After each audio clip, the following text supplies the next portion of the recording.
Good evening, 47. Your destination is Sapienza, Italy. Your target is Marco Abbiati, a wealthy businessman returning to his hometown to run for mayor. A snake-tongued, right-wing populist with mafia ties and money to burn, Abbiati is already comfortably ahead in the polls. However, beneath his silk suits, Abbiati is a callous thug, and organized crime is certain to follow in his wake. Our client, the renowned bioengineer Silvio Caruso, sees Abbiati as a threat, not just to his ancestral town, but the entire country, and he has asked us to dispose of this would-be patrician. I will leave you to prepare.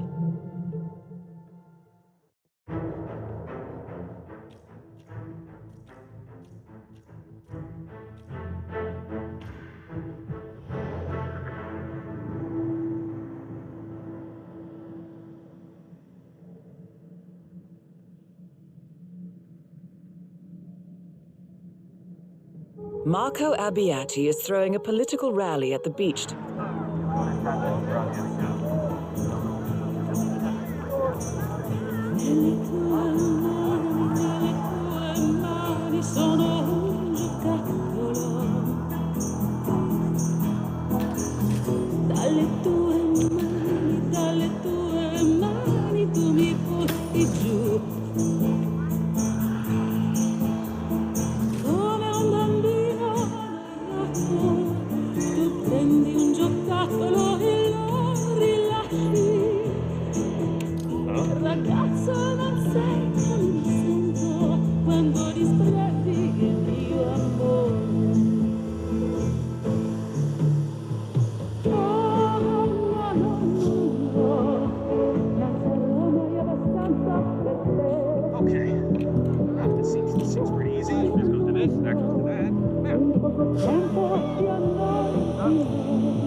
That is your target, Marco Abbiati. Step back. Not like a technical glitch. Don't you give me any orders, you idiot. I know this is the peasant town. You better wise up, because I need these idiots to vote for me. You got that? Now fix it. Marco, I think I left the mic. Oh, okay. Hey, I was only joking. Well, it was just a joke, something the opponent would say. Yeah.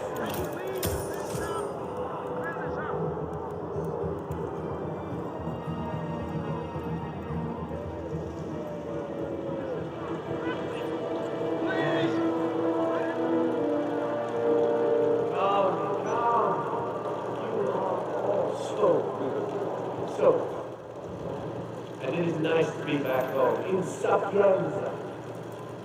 Now, what you heard.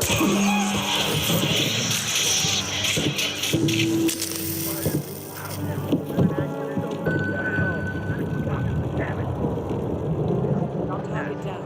Now head towards an exit.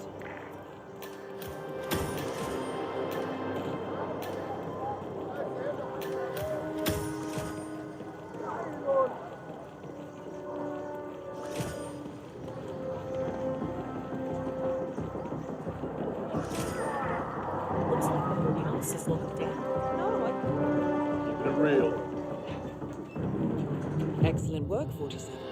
The money has been wired to your account.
Marco Abbiati is throwing a political...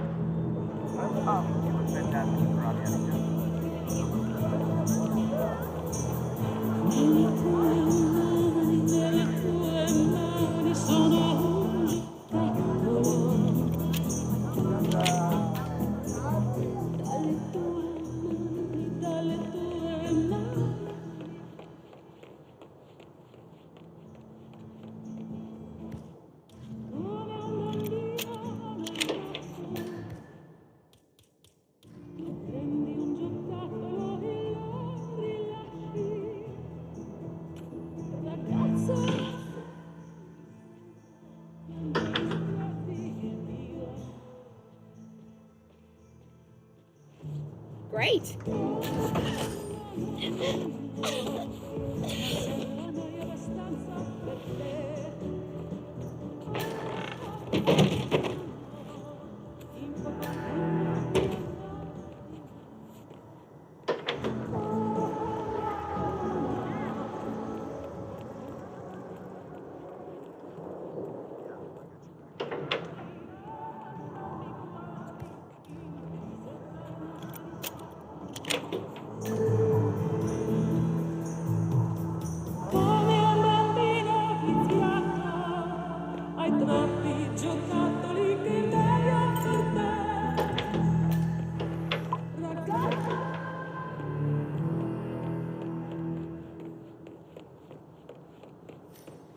Shop's on the way. It's very important that Abbiati talks to him, so that means every shop. Got it. All right, good.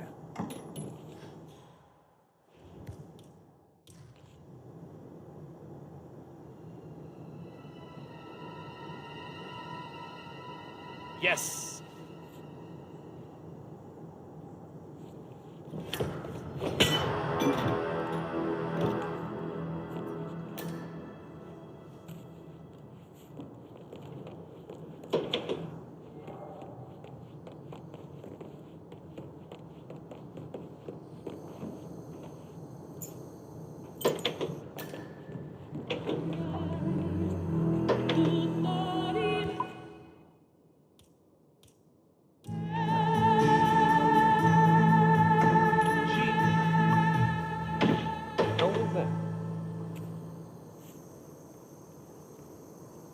Hey, you know, I heard that.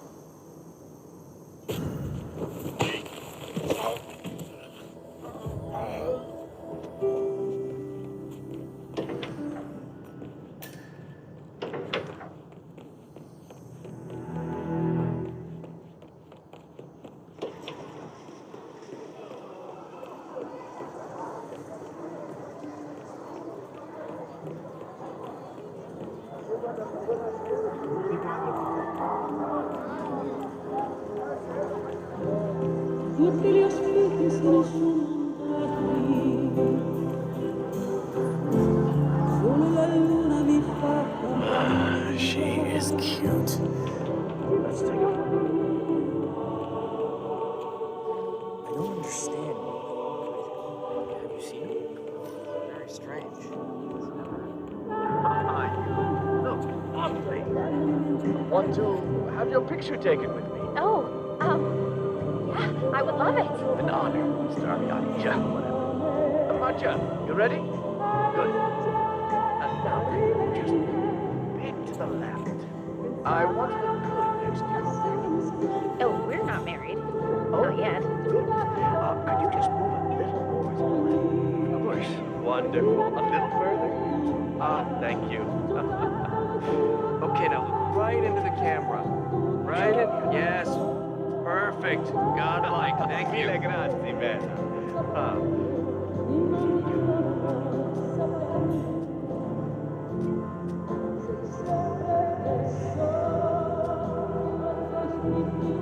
Let's go. Don't look now, but that's him. He's godlike.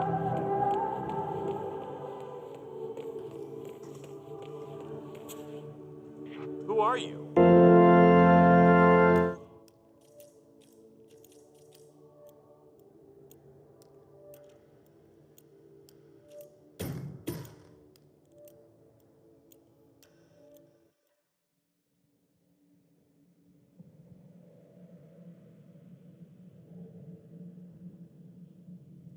Marco Abbiati is throwing...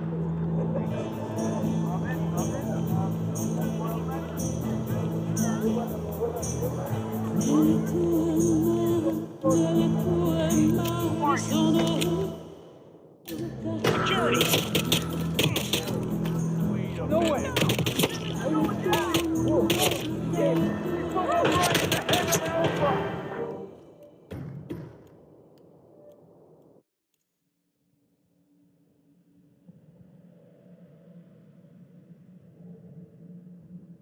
Marco Abbiati is throwing...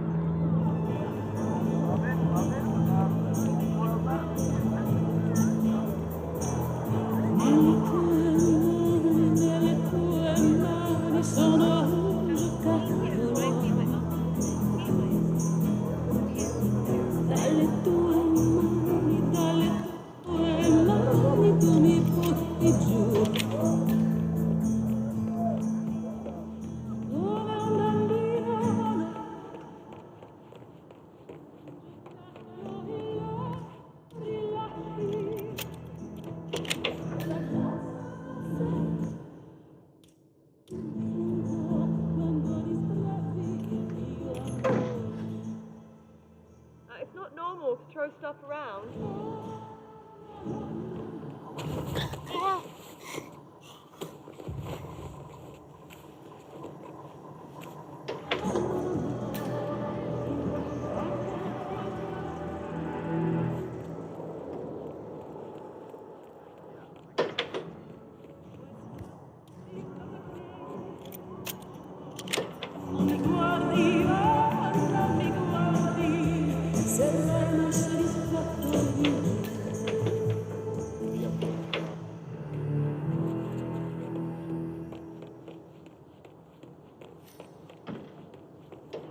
Very important that Abbiati talks to him. So that means every shot. Got it. All right, good.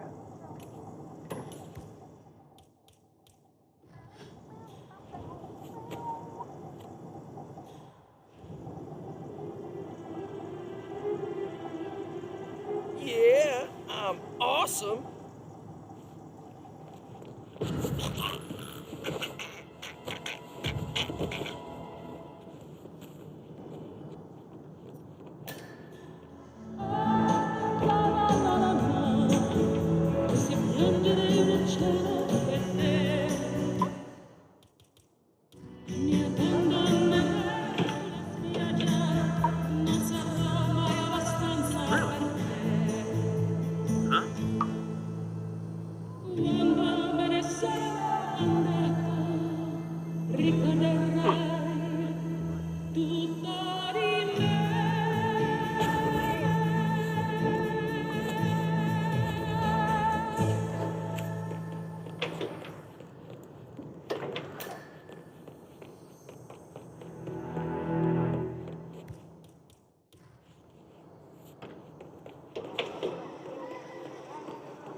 La festa è finita. Spengo la luce del sole.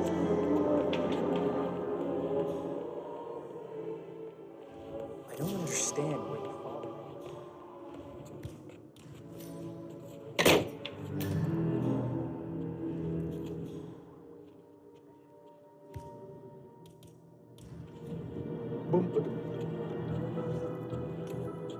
Huh.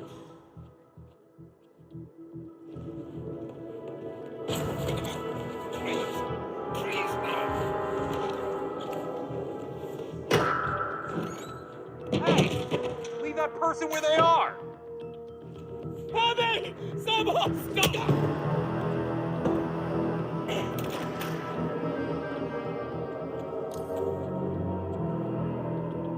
Jeez!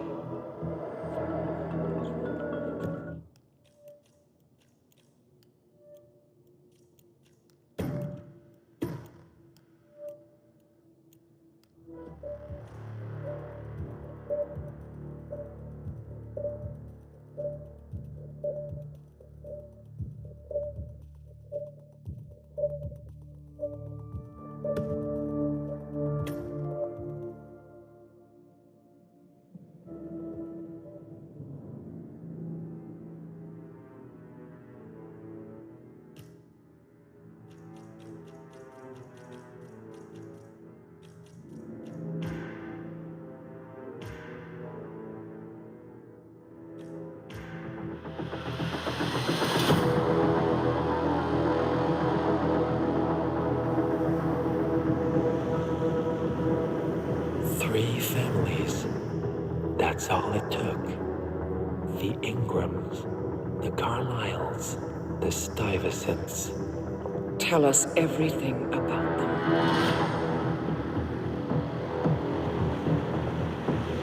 The ivory towers are about to fall. And when we're done, Let's cross that bridge when we get to it. For now, the partners are all that matter.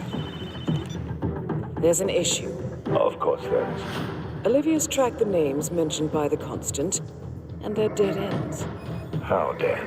Obituaries for all three have appeared online. Accidental death, heart failure, lung cancer. They're covering their tracks. Faster than I thought. A contingency plan of sorts. The Constant wasn't aware of it. Seems they didn't tell him everything after all. Something this big will leave traces behind. The Constant says to follow the money. Milton Fitzpatrick. The investment bank. It's a key Providence asset. Which you worked for. The director of the New York branch is a Providence operative. It's our best bet as a way in. I'll tell the pilot to turn the plane around. Right, gentlemen. Here's what we've come up with. The partners are transitioning between identities, but everything is so recent, the Milton Fitzpatrick bank records will still be intact. We've confirmed that the partners have active accounts there. However, the bank's records are remotely updated on a frequent basis. We may only have hours before any leads that could get us the new identities of the partners are gone forever. The data we need can be obtained in two ways. The bank's data core can be accessed through the basement vault, but getting inside the vault could be challenging. Alternatively, Bank Director Athena Savalas, Head of Security Mateo Perez, and Head of Accounts Fabian Mann each carry a partial backup drive with the data. We'll need all three drives to get the full data. Now, we cannot risk the partners discovering the data breach. Eliminating the bank's director, Athena Savalas, would sever the last remaining Providence tied to the bank and keep our activities hidden. Okay, one more time. We break into the vault, extract the hard drive rack, and eliminate the director on the way out. We. You. Good luck, 47.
This is the Vault, 47.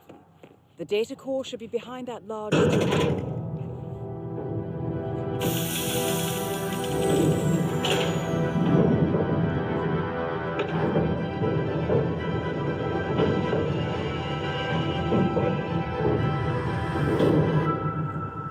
Great work, 47. You now have access to the vault.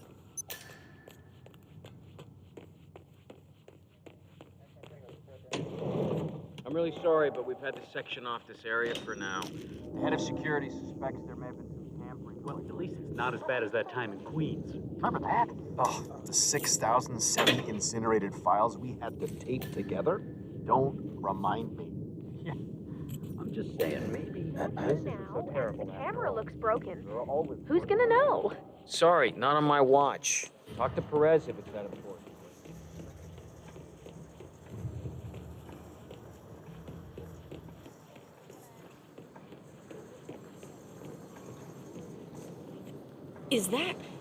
Is that what I think it is? Yes. Just make sure the information will be put to good use. Oh, you can bank on that. Who are you? What's your role in this? I'm not important. Good luck. It sounds like Miss Red has quite a scoop on her hands. My guess is this will cause a major market upset, which is sure to bring the director out from her fortified office.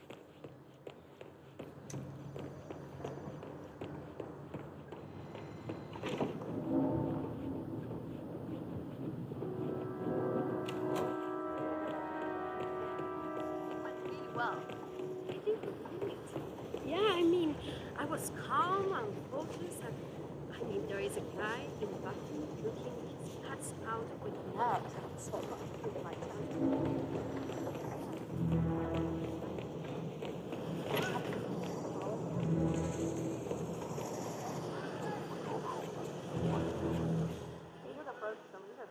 Well,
If anyone here is to blame for this disaster, I'll roast you over an open fire.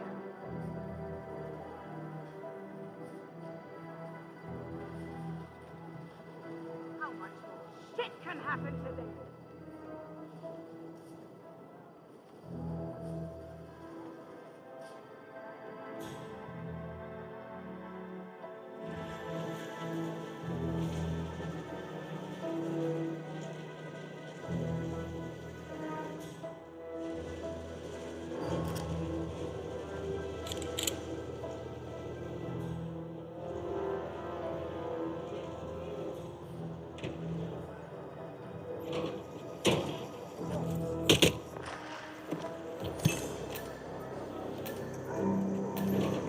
Director Savalas eliminated. Good work, 47.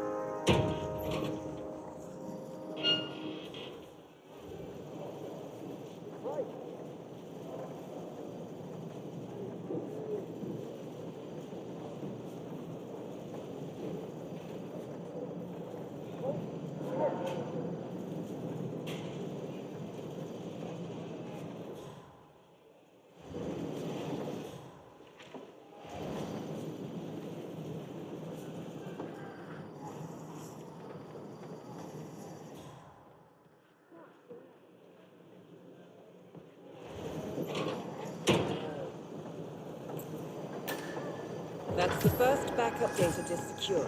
2 more to locate.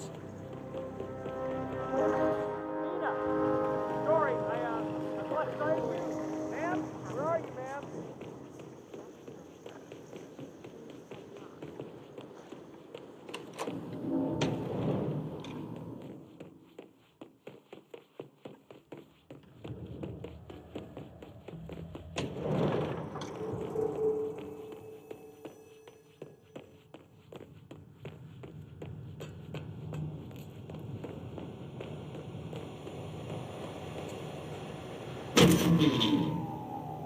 Good work, 47.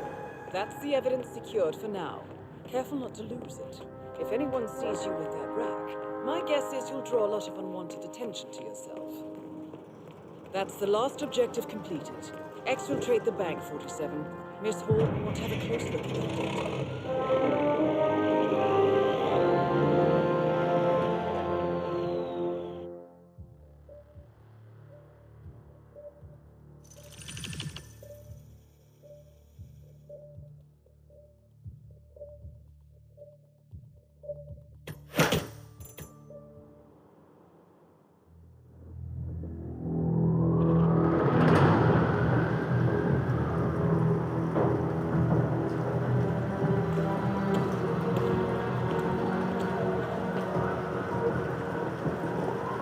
Olivia has found something interesting. I'll tell you on the way. Where are we going? To paradise, 47.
So, this is paradise. If you can afford. Gentlemen, glad to hear you made it out of New York. Where are we? Olivia decrypted the data 47 recovered from the bank. We isolated 3 transactions from Providence partner accounts. All made out to Haven, a small corporation operating out of the Maldives. What does Haven do? To the public, they specialize in reputation management for the rich and famous. The real money, however, comes from the covert reconstruction of identities for wealthy criminals. They make people disappear. The partners are using Haven to acquire new identities. Yes. Olivia's been attempting to hack the Haven servers, but the owners of Haven are manually resetting the access keys every 10 hours. That, unfortunately, makes them targets.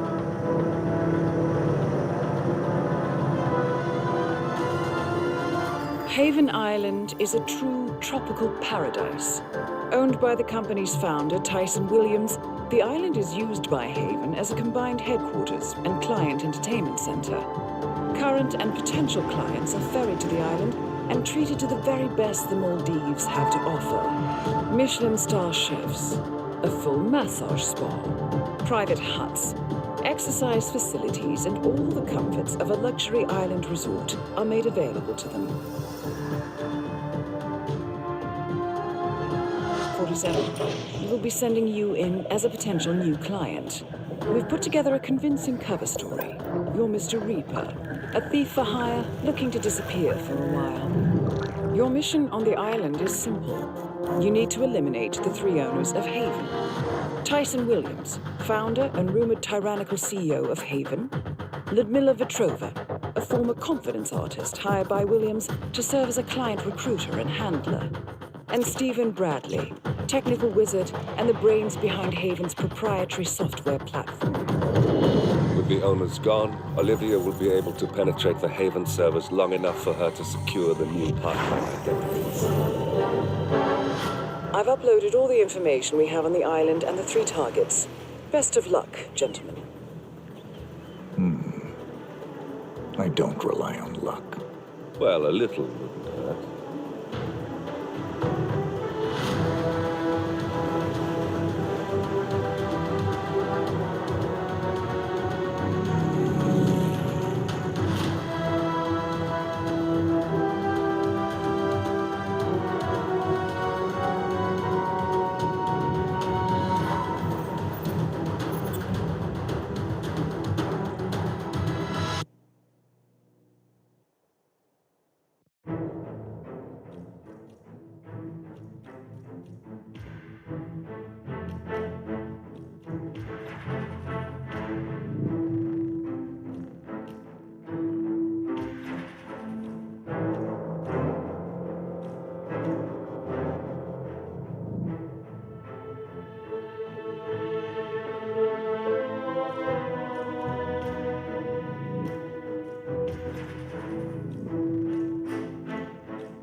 Welcome to the...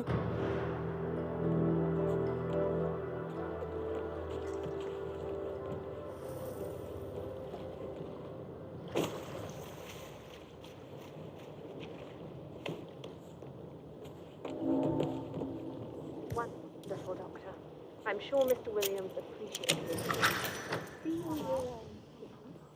never gonna guess where I am. He did. I'm here now. He's apparently got to do his doctor thing here. We don't know who it is called Tyson Williams over big villa on the other end of the island. On the other end of the island. I can't believe I'm saying that. It's so nice here. Oh, I'm just gonna chill in the sun, drink some mimosas, enjoy clouds. Oh! You know, spend the day forgetting all about that.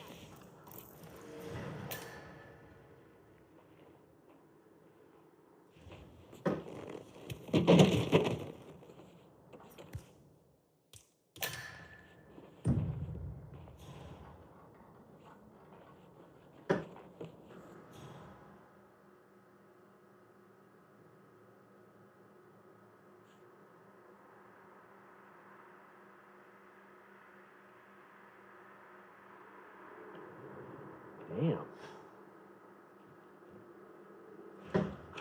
Oh! Stop!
surprised that goddamn pack dragged me together last night.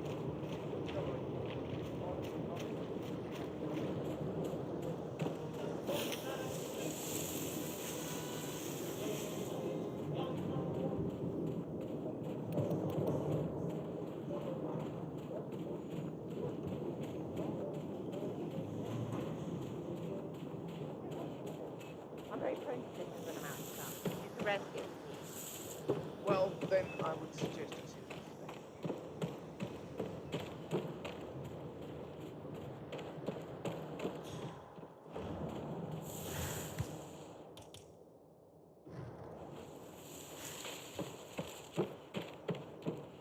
Ah, the doctor, right? Mr. Williams is expecting you. He's in the house. But, sorry, I gotta frisk you first, I'm afraid. Let me just pad you down here.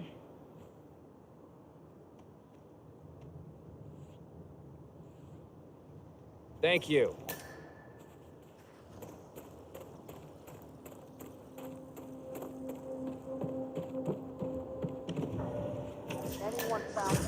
I'm the doctor. Yes, well, I guessed as much. Follow me to Mr. Williams's room, please, and don't touch anything. We're cleaning the house today.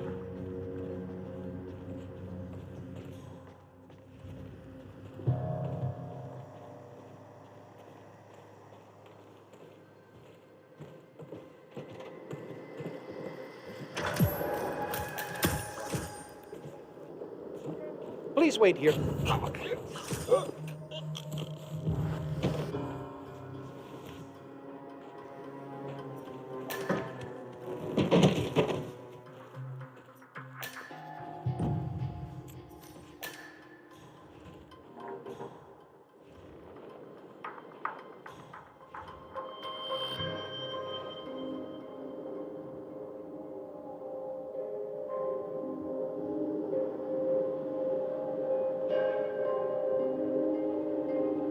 Wait, you're not Dr. Singh. Good day to you, Who the sir. hell are you? Dr. Singh is tired. Long night. He asked me to fill in. I knew I shouldn't have allowed him to bring that mistress of his here. I'm running a bad fever here, Doc. Burning up. I can't go outside. I can hardly stay inside. It started about 10 days ago. Singh gave me those pills over there, but they aren't helping. They just give me a migraine. I think I need something stronger here, Doc. Remove your robe, please. I want to check your breathing.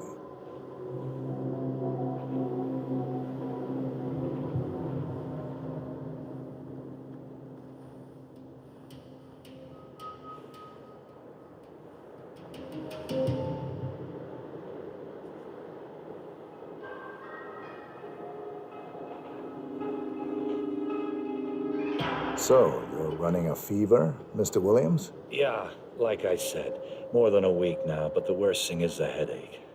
Bad migraine, Doc. The light therapy doesn't help me a lot. What can you do for me? Let's have a quick look at you before we do anything drastic, Mr. Williams. Fine, fine. Cough, please.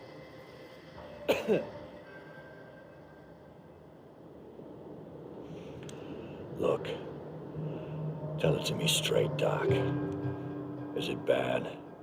I got some very serious business to attend to, and I really don't have time for this shit. We'll be done soon. Turn around for me. Oh, hell! Can't you do anything to strangle this cough, Doc? I have a few ideas, Mr. Williams.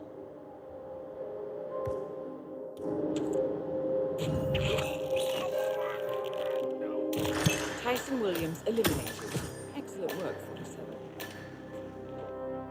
2 targets remaining.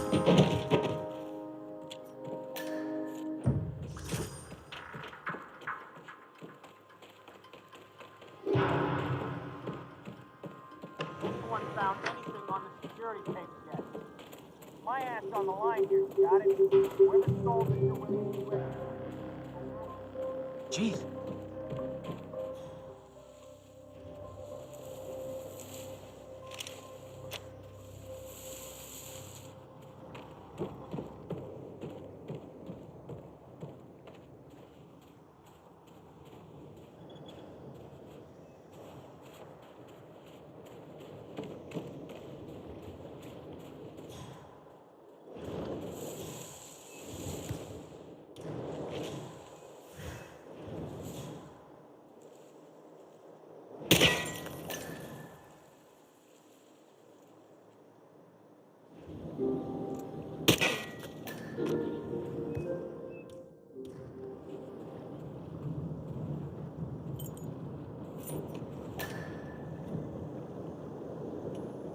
Uh-huh. We might have a possible disturbance. I'm moving to investigate. We'll keep you posted.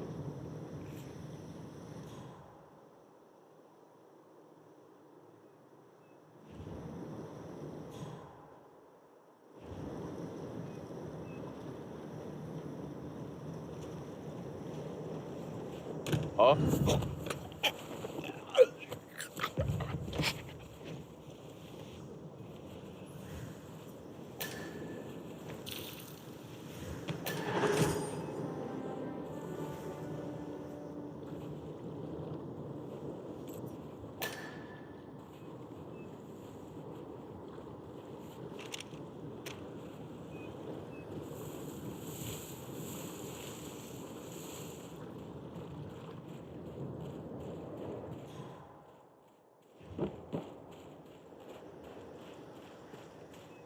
Sir?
Yeah, hey, bro.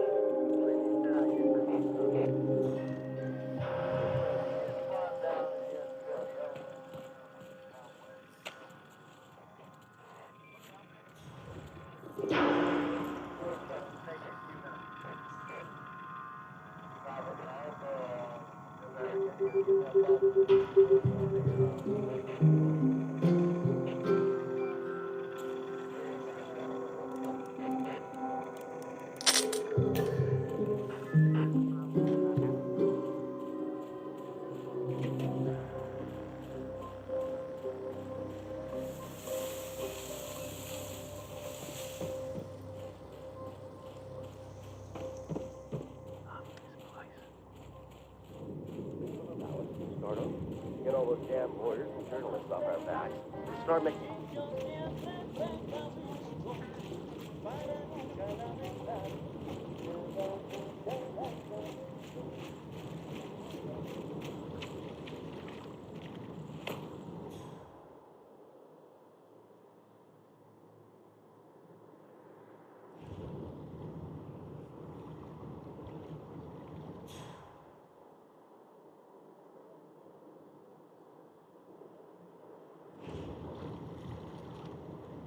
Stacy, it's me, Jason.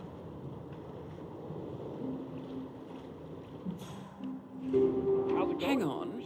That's Jason Portman, former CEO of Quantum Leap and current CEO of Much Talk, the disreputed social media network, currently involved in a user data scandal. You name it. Why is he all in here, the past. 47? In fact, I'm wrapping up everything today. I'm selling the business, the data, the back end, all of it. $500 million, Stacy. We can go anywhere, do anything. The surgeries? Yeah, totally. Those are in the past as well. Yeah, absolutely. I mean, since you left, I may have done one or two things, but it's minor. I promise. Still got the Kruger cheekbones, cut like glass. What do I want? Look, just a date, okay? You, me, no lawyers, no bodyguards, no nurses, candlelit dinner, reconnecting the past. Anywhere you want. In your dreams. That's the new vegan place on 5th. Wow, I'm down with that. Meat is murder, right? Oh, I see. Well, maybe just think about it for now. Okay? Stacy? Stace? Damn it.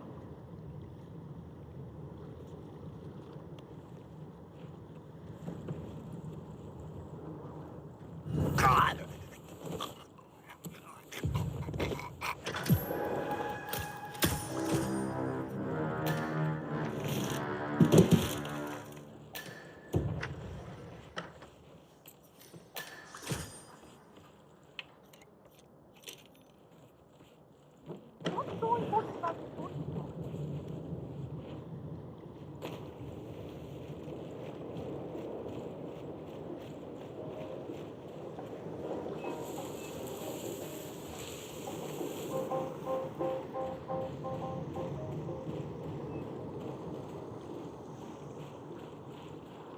That is Ludmila Vetrova, English-born former confidence artist of Russian descent and current client handler for Haven.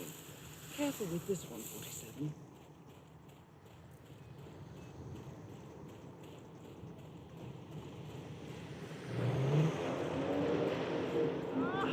Oh, it must have been a stingray then. Oh, that's so bad.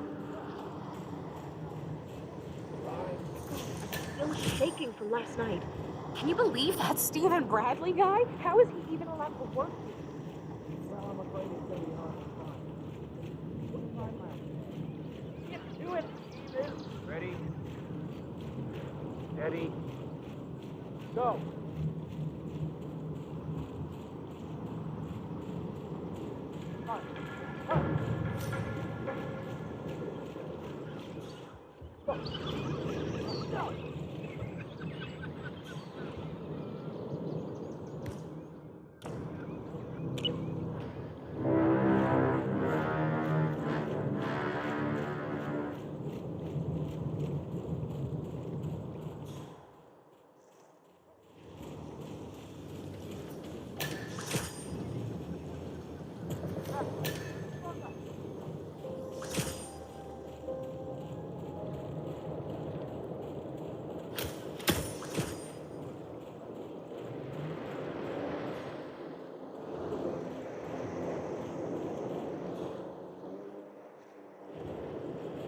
That is Stephen Bradley, notorious hacker, chief programmer at Haven, and rumored to be quite reckless in his behavior.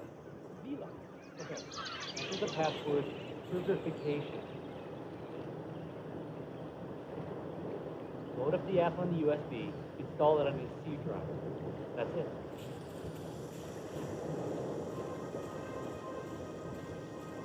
Mr. Bradley, are these yours? Dude, I've been looking everywhere for those. You just made my day. I am gonna tear the sea a new one. Thanks, buddy. My pleasure.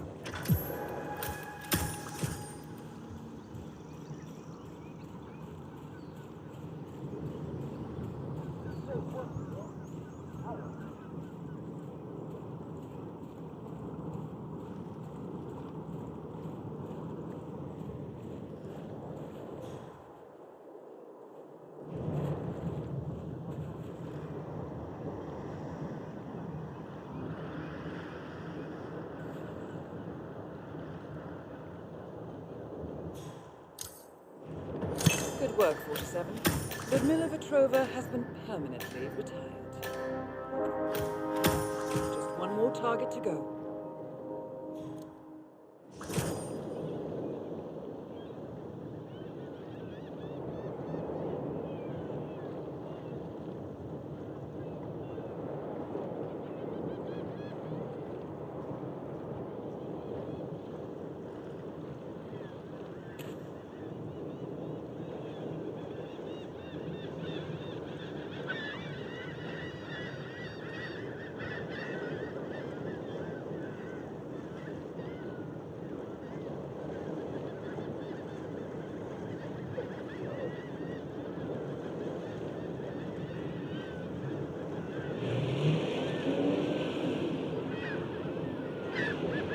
That's Stephen Bradley taken care of. Well done. That's all we need to do from here. Miss Hall should be able to extract the information needed from the Haven servers. Good work, 47.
How was your time in paradise? Productive. Right. We should hear from the others soon. We're in. Whatever your robot did back on the island, it worked. Let's see. Yeah, here we are. You found them? Yeah, right here. But... oh, wait a minute. Something's off. See here? All those controlling shares, those are basically the backbone of the Providence Empire, but they're not going to the new partner identities. What do you mean? I mean, they're allocated to someone else. Everything is. The partners are left with no real control. Who is Arthur Edwards?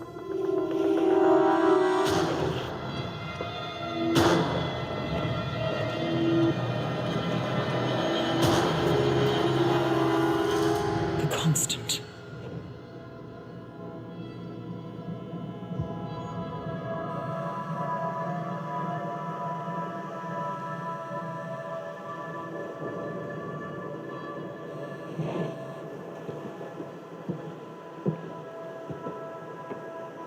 Message from Olivia. Everything's going to plan. We know where the partners are. We have our targets. You're almost there, old friend. Feels good, doesn't it?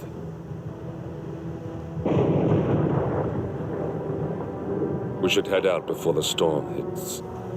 Time to fulfill our purpose, 47. To take them all down.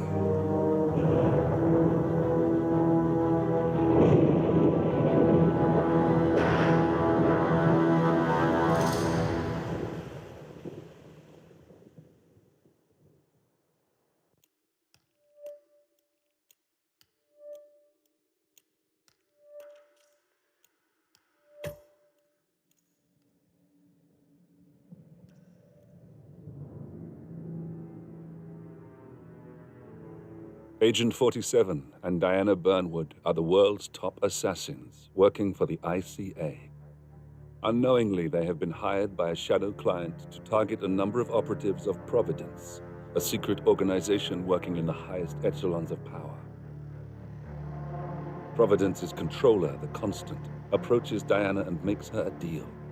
Eliminate the shadow client and learn about 47's past. But when 47 discovers that the shadow client is Lucas Gray, his lost childhood friend, he and Diana switch sides to fulfill an old pact. Destroy Providence. Together, they manage to capture the Constant, forcing him to reveal the identities of the 3 Providence partners. Eliminate them, and the war would be over. However, the Constant has an ace up his sleeve.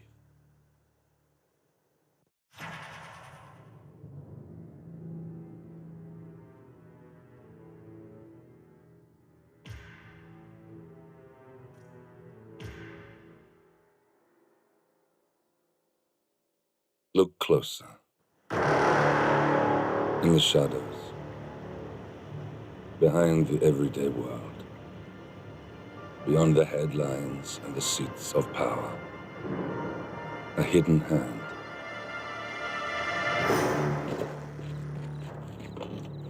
A kind of company known as Providence.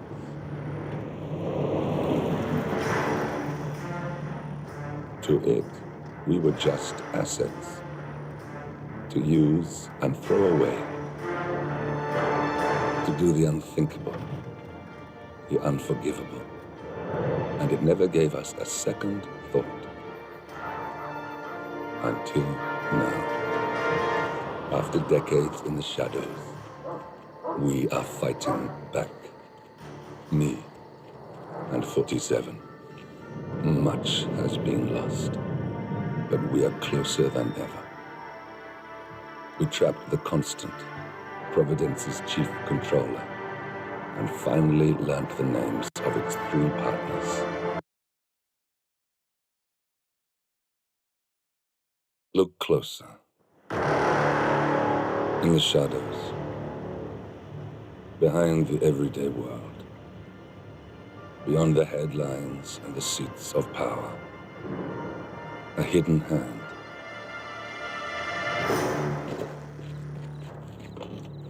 A kind of company known as Providence.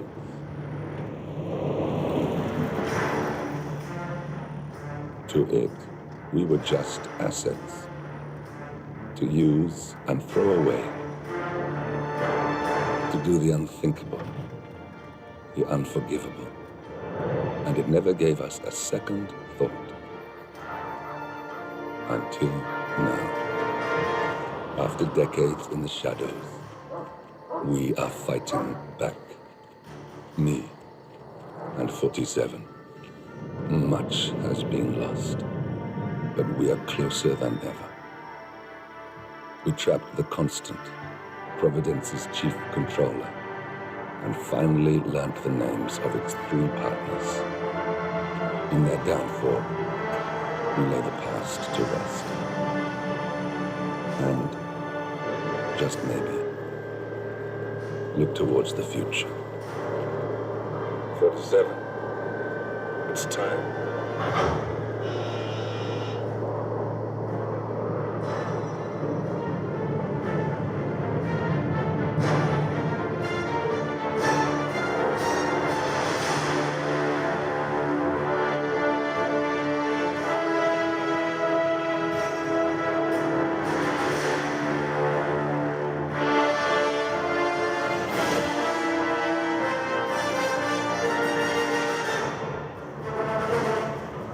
Partners are down there. You know, I never planned this far ahead. You never do. I see someone got his memory back. Wait, is that a beacon?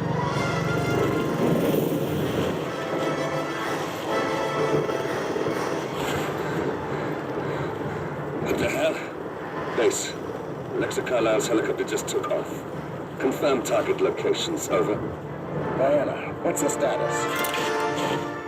Right. We have a situation. Carlisle has left the building. And I think I know why. The Constant has escaped. He persuaded one of the sailors into setting him free. And since then, he's been seizing control of Providence assets and resources. I can only assume Carlisle is rushing to contain the damage. If she slips away again... We'll keep track of her. Make sure she doesn't. Meanwhile, the plan stays the same. Your destination is the Scepter, the world's tallest building where the partners are laying low, courtesy of their host, Sheikh Omar Al-Ghazali. Marcus Stuyvesant is 5th-generation old money. His family made its fortune in real estate and banking, and were at one point the chief landowners in New York.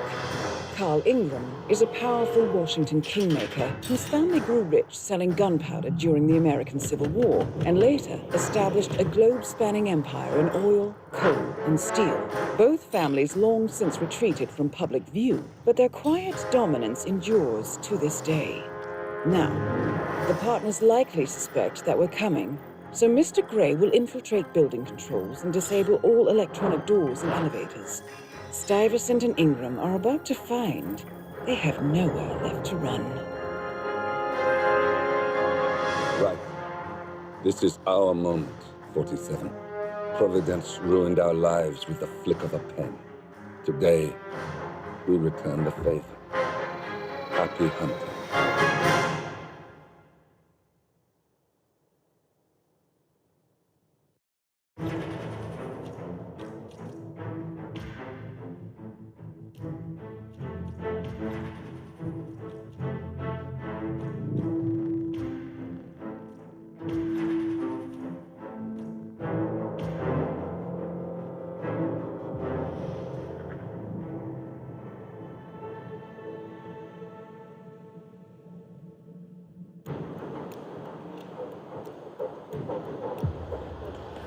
Welcome to the Barge Al-Ghazali.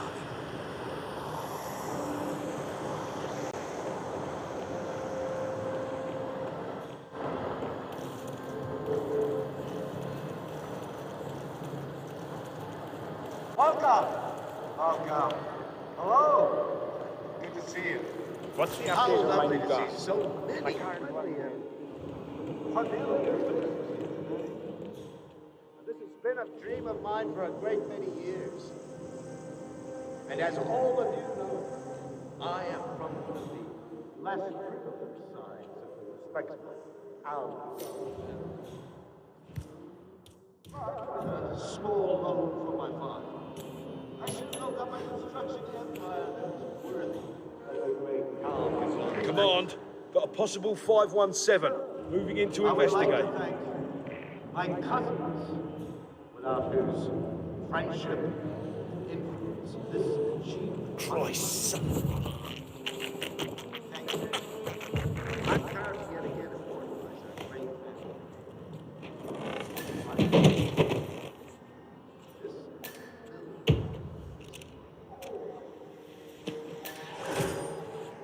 Which is today the tallest building in the world.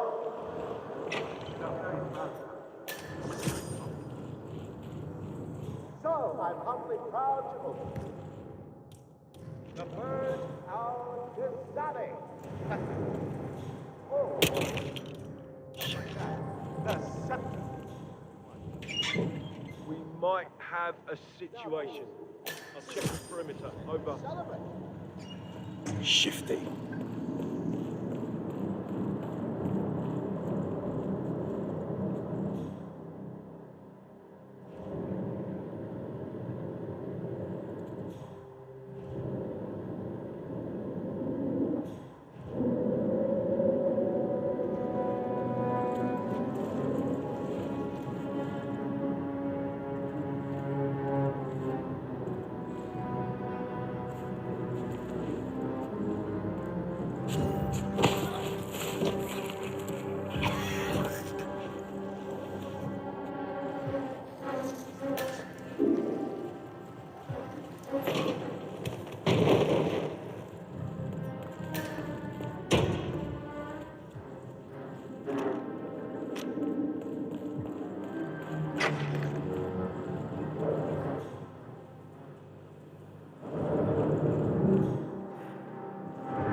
I would like to address the Providence partners directly. I want them to know when this is happening. And I have an idea, but it requires you finding a map terminal.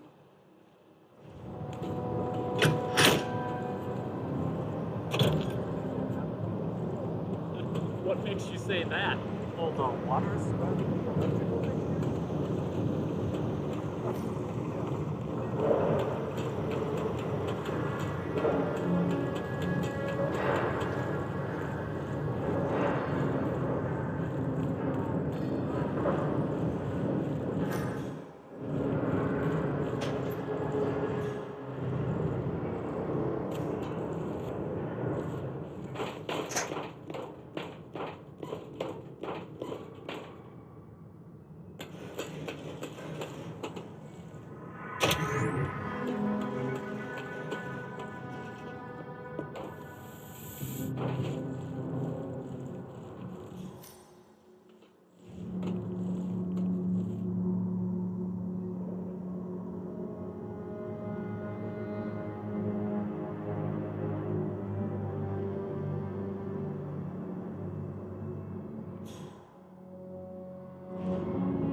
manuscript got destroyed in the basement. I feel bad about that.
Right there.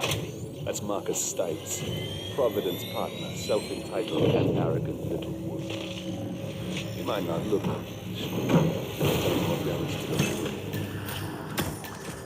You got him, 47. Marcus Stuyvesant won't be a problem anymore. Let's move on to Carly and Gray. We're not done yet.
Hello?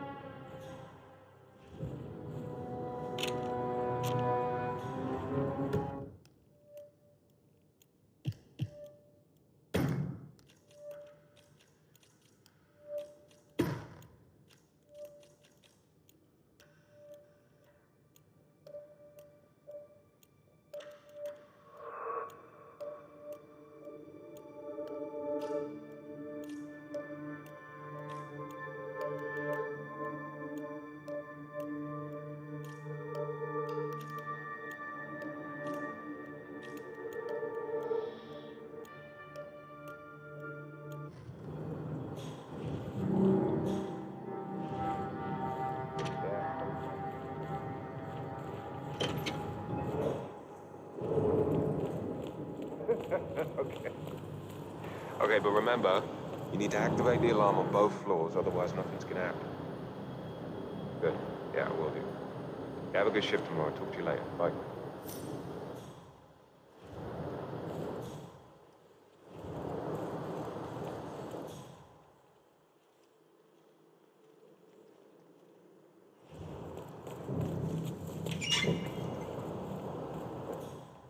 Hey, it's me. I thought about what you said. Yeah, I changed my mind. It was an insane idea to start with.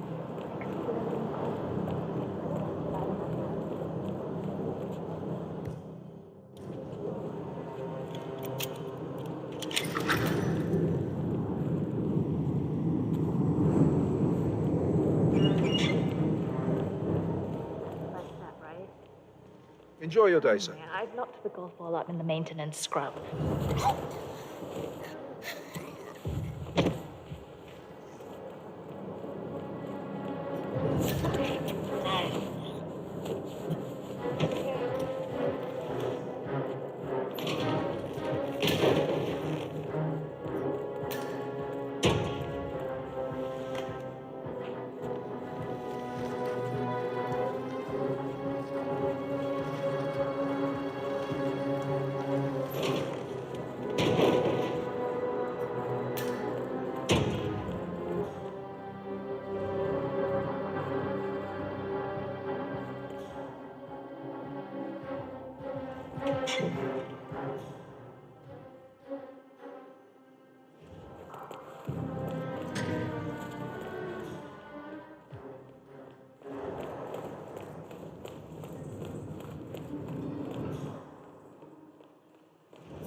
Someone's all kitted out. But I like listening to the radio. Are you on duty Our tomorrow? Royal Highness Yeah. has never complained about Why? it before. Just wondered if you got sorry, the briefing on but the Mr. lockdown Ingram, drill who is the tomorrow. Royal I got Highness's it. guest, has I'll get requested issued one no tomorrow noise morning. of any kind. You know how it works? Okay, Because but it means I I'll don't. work It's slower. easy. I don't care. Two of us what are stationed tempo up you here and below It by the will card be reader. slow. We get an alert, And we I'll both probably swipe get our a warning cards. about that. Bingo. Lockdown. What if the other guard is using the I think I'm in Well, love. it's timed. So if that should happen, I should be able to run down and activate the other swipe as well. But I guess that will need a little practice. Happy to not be at work tomorrow. Sounds like a lot of running around. It's what we're paid to do. Yeah, and it'll probably never happen. Just like fire drills. Yeah. Just like fire drills.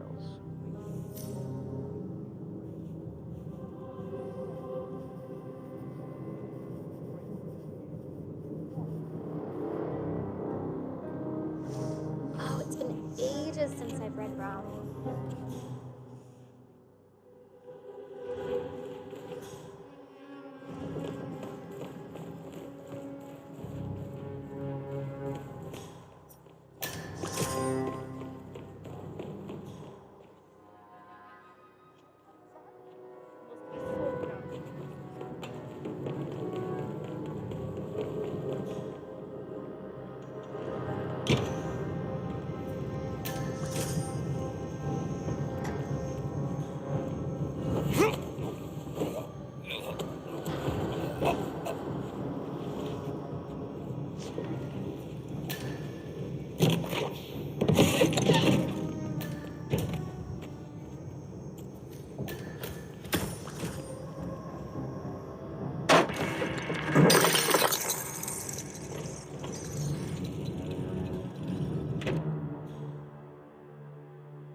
Yep, I'm a boss.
We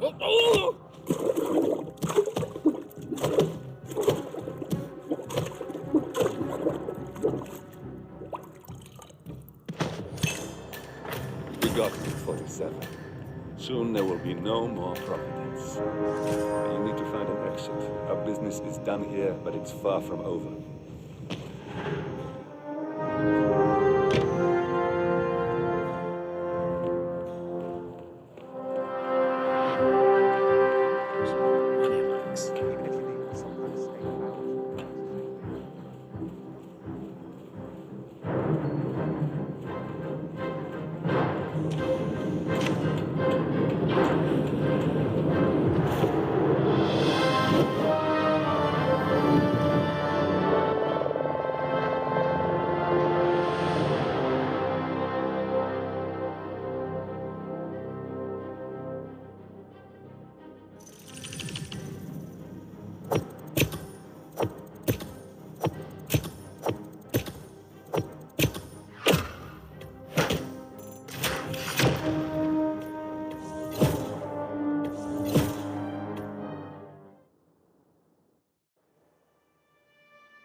That's your winning face. I'd hate to see you lose. We underestimated the Constant. Yeah, he's a glorified desk clerk. He's not just after the money. He wants it all. We caught him once, we can do it again. And, well, we're not the ones who let him escape. You still don't trust him. I don't like executive decision makers. Look, you don't have to follow her, you know? Soon, this will be over. Maybe it's time to think about the future. You have to face the possibility that there's no going back. If the ICA knows what you did, She'll make it right. She always does. We have a fix on Carlisle. Come on. We've got a plane to catch. I hope you like the rain, 47.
All right, gather up.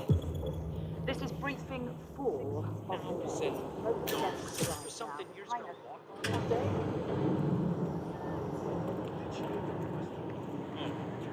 No. My wife sent me a link as a joke. Now all I see there should be a box you can check. You just click browse.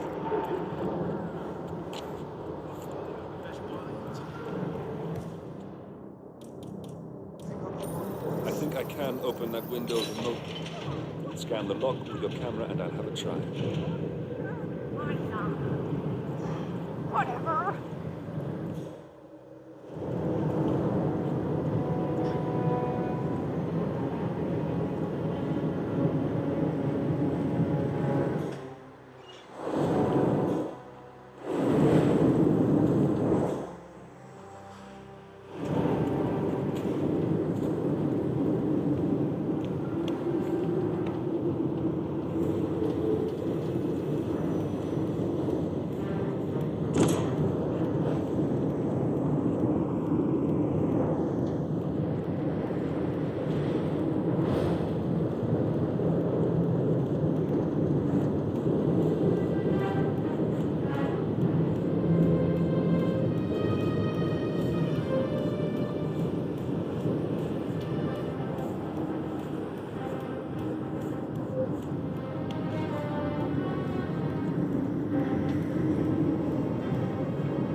Any news on the new guard assigned to codename Pinky? I got word that he entered the building, but he hasn't reported for duty yet.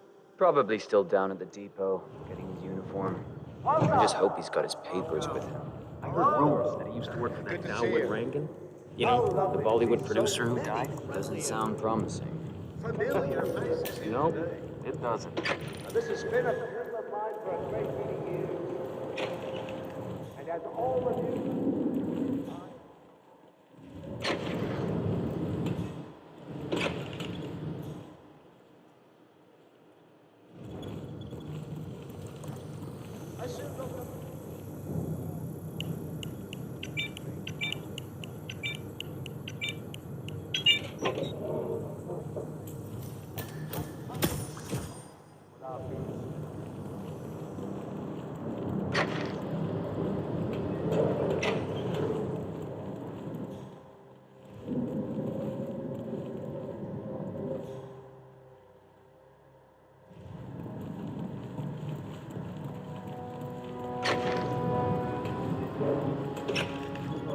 These elevators are ever gonna work. Oh, yeah.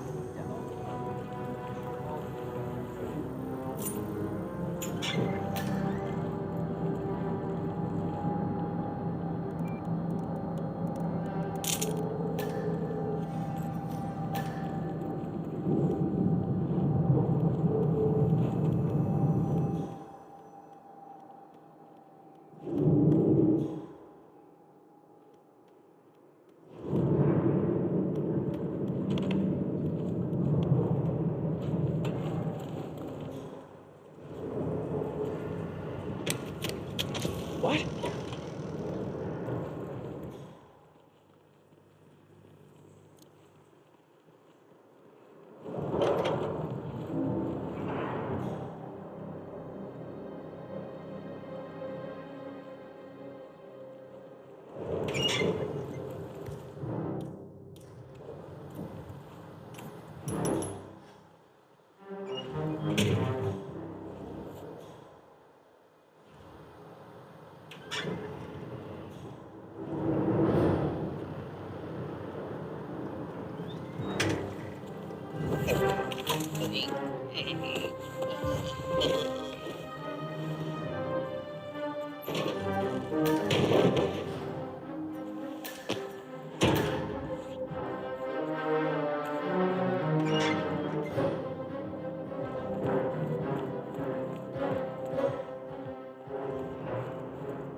Are you kidding me? No. All the glorious flavors. You on duty tomorrow? Yeah. Why? Just wondered if you got the briefing on the lockdown drill tomorrow. I got it. I'll get issue 1 tomorrow morning. You know how it works? Because I don't. It's easy. 2 of us are stationed up here and below, by the card reader. We get an alert, we both swipe our cards, and bingo. Lockdown. But what if the other guard is using the bathroom? Well, it's timed. So if that should happen, I should be able to run down and activate the other swipe as well. But I guess that will need a little practice. Happy to not be at work tomorrow. Sounds like a lot of running around. It's what we're paid to do. Yeah, and it'll probably never happen. Just like fire drills. Yeah. Just like fire drills.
The alarm. You need to act fast before those bastards evacuate. Head for the helipad. Peace and quiet. I haven't seen you playing golf today. You must be in a good mood. Don't tempt fate.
They've left the helipad. Their last chance is by parachute.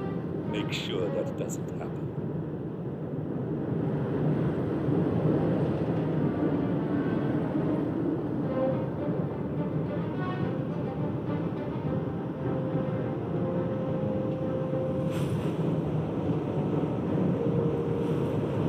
Copy, command.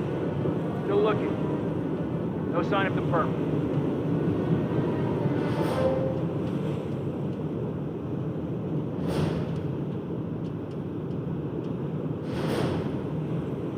Nothing here, command. Moving on.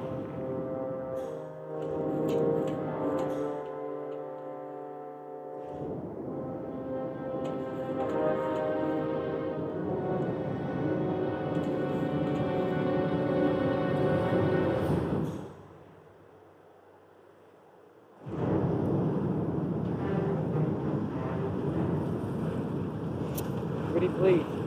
My fucking eyes, gentlemen. What's the status? Looking A-okay, sir.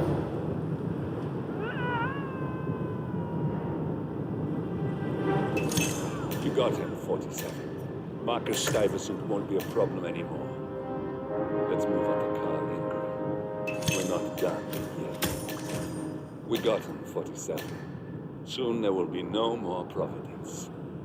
You need to find an exit. Our business is done here, but it's far from over.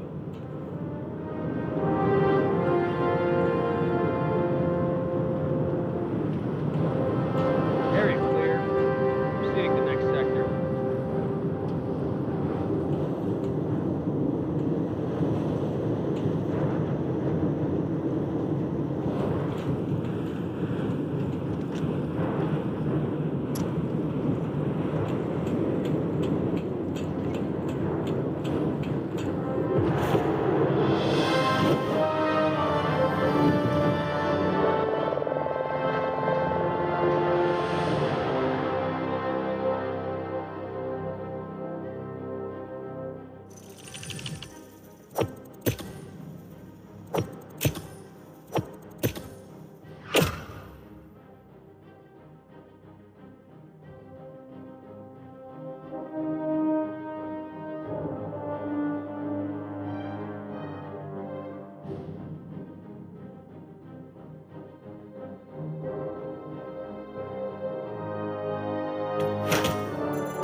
She came home.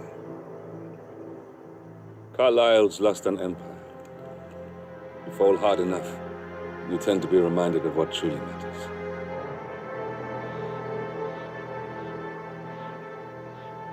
So, the end of the line. You ready for this? Are you? Who will you be without a score to settle? I guess the world's most wanted fugitive will have to do.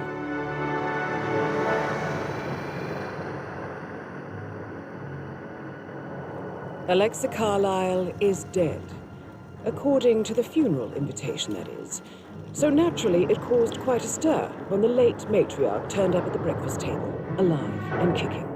Carlyle, wisely sensing that her number is up, has emerged from exile to tie up loose ends and secure the Carlyle legacy. She may be a monster, but you have to admire her due diligence. Carlyle descends from an ancient line of warrior aristocrats. Her great-grandfather made a killing in the Second Opium War and established an empire in shipping, railroads, and newspaper publishing. While largely unknown to the public, the family still asserts its quiet dominance over global transport and logistics, media, and technology. Most senior of the partners, Alexa Carlyle, is cold as ice, tough as nails, and sharp as a razor. Incidentally, it was her late father who first brought the three families together after the end of World War II at this very house, meaning that this gentleman, is the birthplace of Providence. It began here, and it ends here. Talk about poetic. One more thing. According to our intel, Carlyle keeps a case file on the Constant. Information that may be helpful in his recapture. So don't leave the estate without it. Right. Happy hunting, 47. See you on the other side.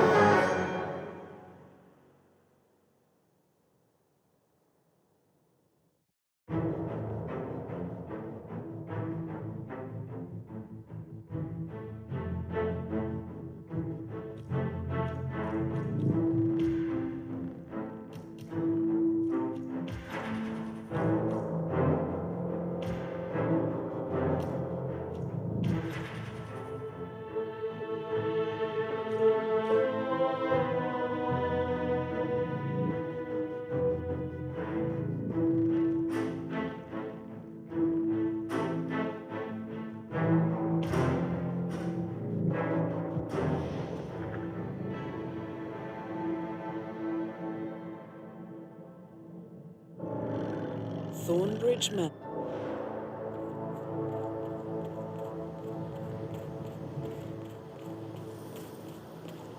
This is a private area, sir.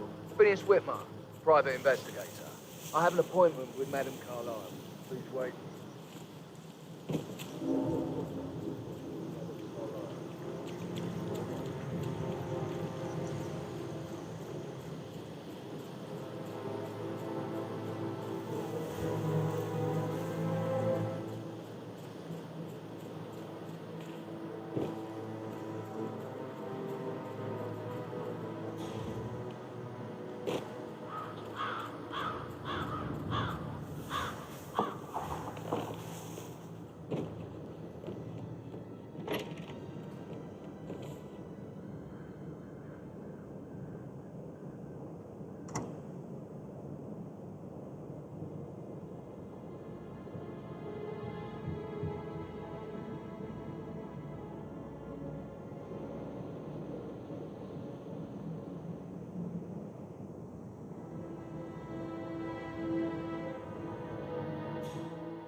And all this security.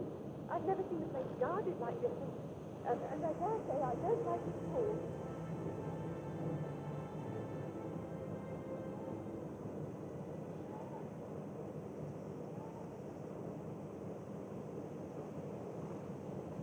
This is what I mean. You have to be patted down before you see Madame Carlyle inside. Oh, I could cry.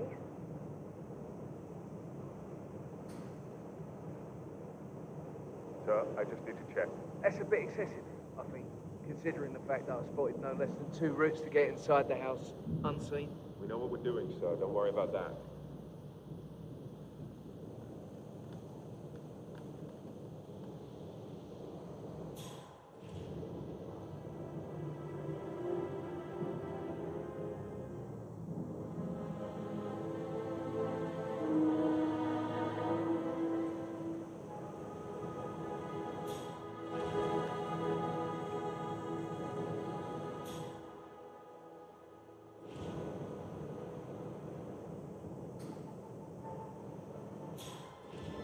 That is Phineas Whitmer, the famous private investigator hired by Madame Carlyle this morning.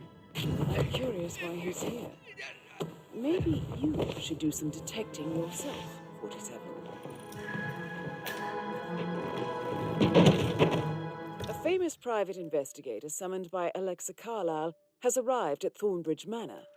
If you take his place, it may be an opportunity to get close to Madame Carlyle.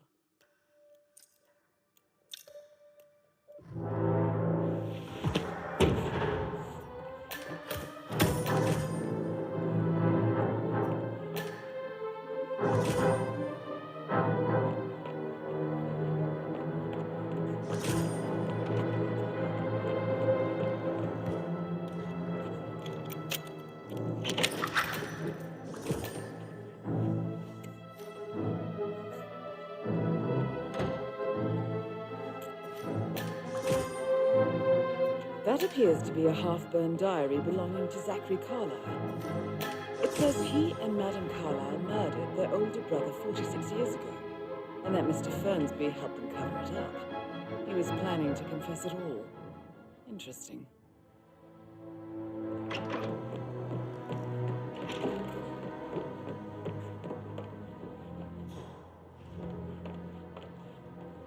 Mr. Whitmer, thank you for coming on such short notice.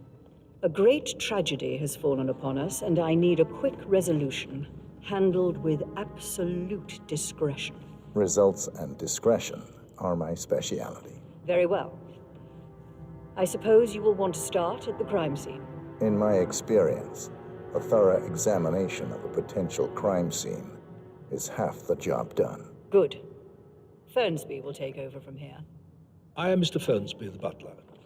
Madame Carlyle has asked me to assist you in any way possible. Mr. Whitmer, I understand that you've traveled from London. Would you care for some refreshments? Or do you prefer to go straight to Mr. Zachary's sleeping quarters? I prefer to get started. As you wish. If you'll follow me, sir.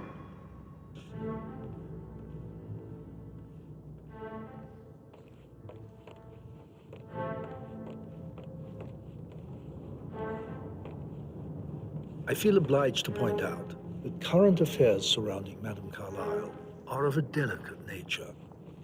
You may be familiar with the recent announcement of her death. You will probably learn that a staged funeral is scheduled to take place tomorrow. Madame's children were not informed until this morning that their mother was in fact not dead at all. So please bear with them if they seem affected by the rather unusual situation. I trust I do not need to remind you that there will be consequences if word gets out that Madame Carlyle is still alive. I'll consider her dead when I leave. Before you inspect the crime scene, I will tell you this. The case concerns the death of Mr. Zachary, Madame Carlyle's younger brother. He was found dead in his bed this morning. The door was locked from the inside, and a suicide letter was found in his room. However, Madame Carlyle suspects foul play and will not accept that he took his own life. I've prepared some information for you, so please do come and see me when you finish your investigation of the crime scene. This is Mr. Zachary's room. To my right. A locked room murder, Mr. 47. I trust you'll get to the bottom of this.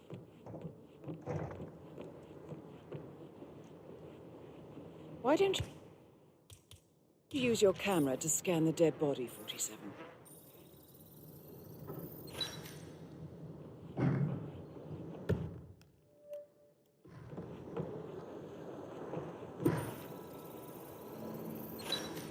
Throat markings indicate a rare, short-lived plant poison killed him. Spread shows time of death at around 10 o'clock last night. You do know your poisons, 47.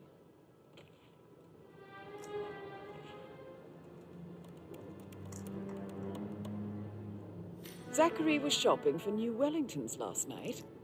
Not exactly what you would expect from someone suicidal. Zachary's suicide note.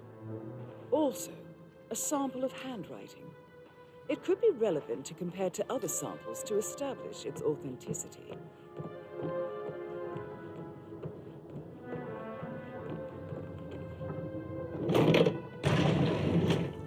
A hidden door. It's a secret passage. This could explain how the door was locked from the inside. A photocopy of the floor plans. Somebody's been researching the secret ins and outs of Thornbridge Manor. I believe you've done a thorough search of the crime scene, 47. Maybe it's time to see the butler. I'm curious about the information he's prepared for you.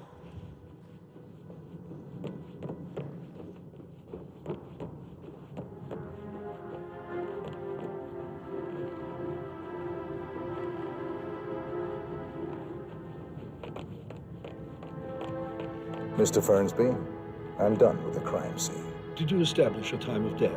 Zachary died around 10 o'clock last night. Well, that means the staff were off duty. And Madame Carlyle and her security didn't arrive until this morning. That leaves Madame's family and myself as the only persons here when he died. And before you ask, no, I do not have an alibi.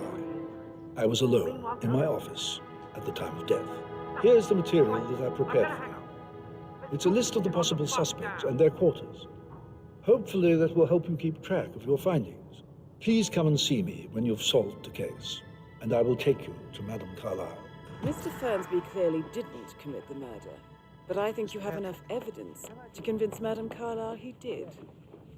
Maybe you should tell him you are ready to present your findings.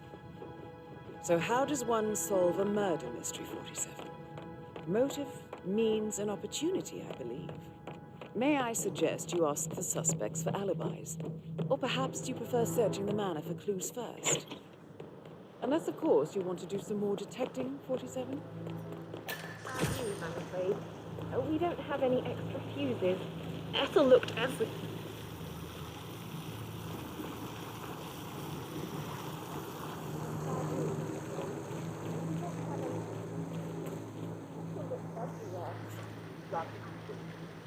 No power, no work.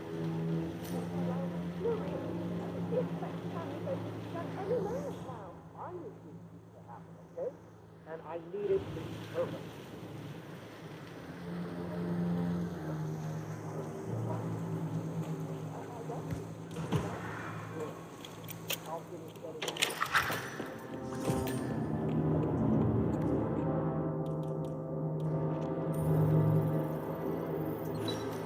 This is a table showing lethal dosages for the poison used to kill Zachary. Something is circled, 47. Female, age 65 to 79, 60 to 64 kilograms. I'd say Madame Carlyle is next in line for a poisoning.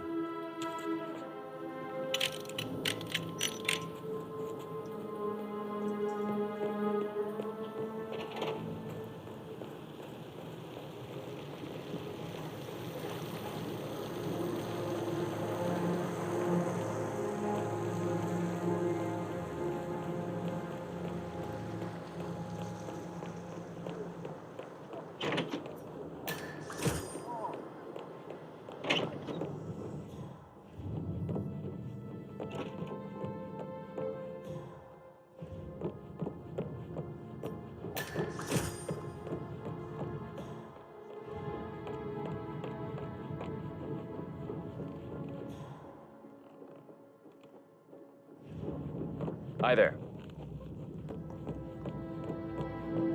That is the door to Rebecca's room.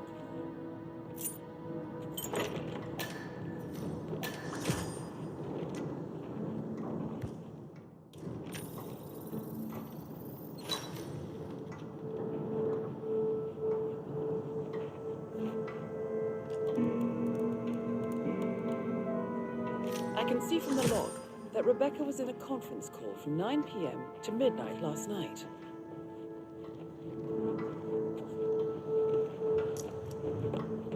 Did the portrait photographer check out? For centuries, the Carlyles have fought to prosper, all of us, alone. If we could only unite across time,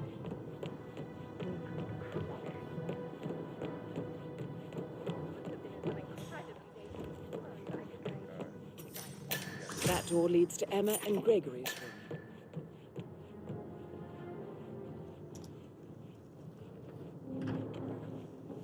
A keychain pendant for the greenhouse. What's that doing in Emma and Gregory's room, I wonder? And why is the key missing?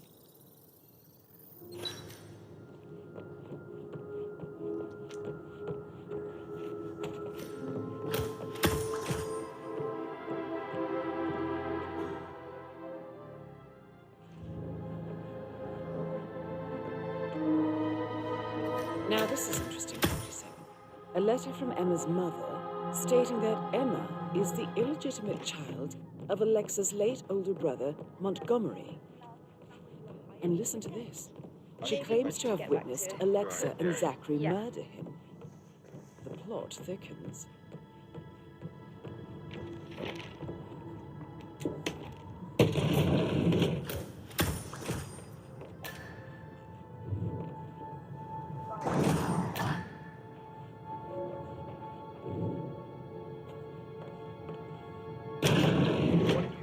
graveyard.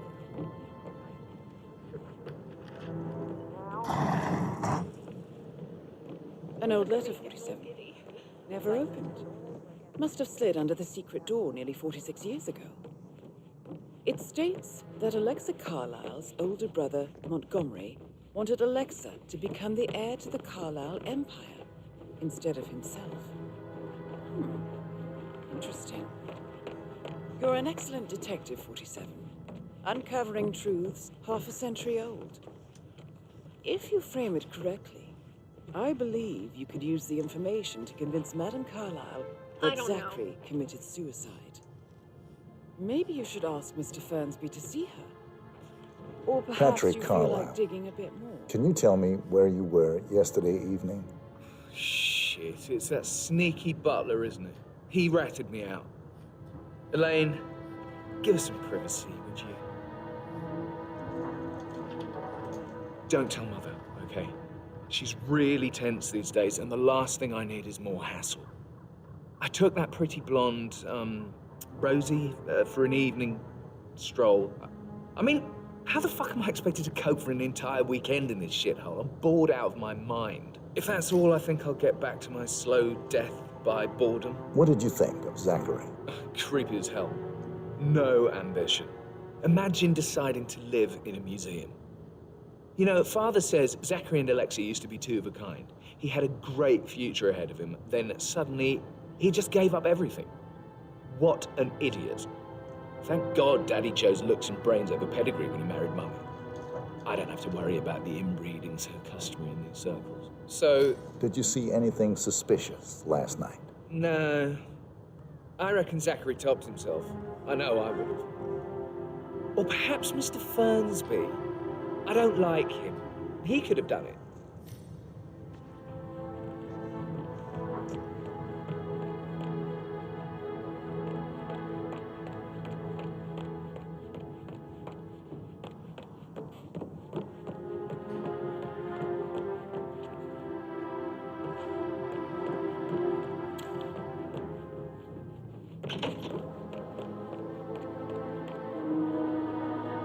Gregory Carlyle, can you tell me where you were yesterday evening? Oh, you're wondering about my alibi, Mr. Detective.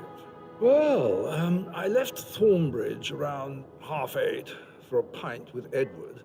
I wish I hadn't. Quiz night at the inn. On the other hand, staying here with Zachary, my obnoxious sister, and the wife sporting another one of her headaches would have been a fate worse than death. The short of it, Zachary was very much alive when we left. I stayed for the last shout, and I was back here just before midnight. Is that all? Tell me about Zachary. Zach? Huh. Such a sad old sod. A bit heavy on the bottle. But who could blame him? Only company he had was his rare plants and Mother, who travels more than she stays here. Honestly, I can't say which is the bigger bore. He's better off dead. Anything else? Anything else you'd like to tell me? Nothing, really. I'm just enjoying the show. Our perfect mother obviously fucked up, didn't she? Faking her own death. You know, she's explained nothing to us. I think she's scared to own up to her own mistake.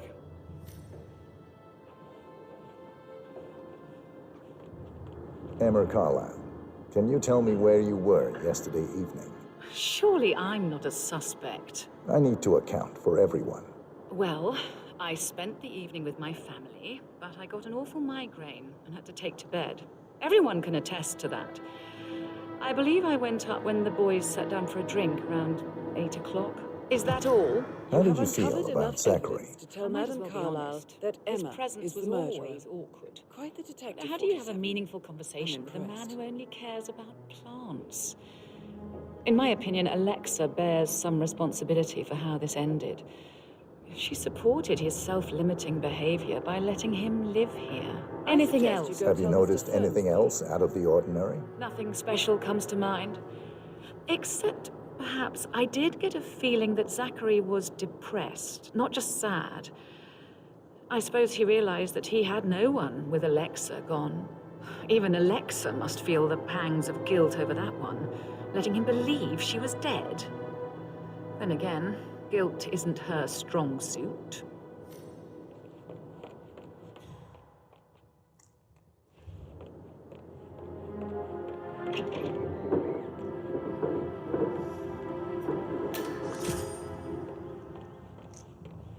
Rebecca Carlyle, can you tell me about yesterday evening?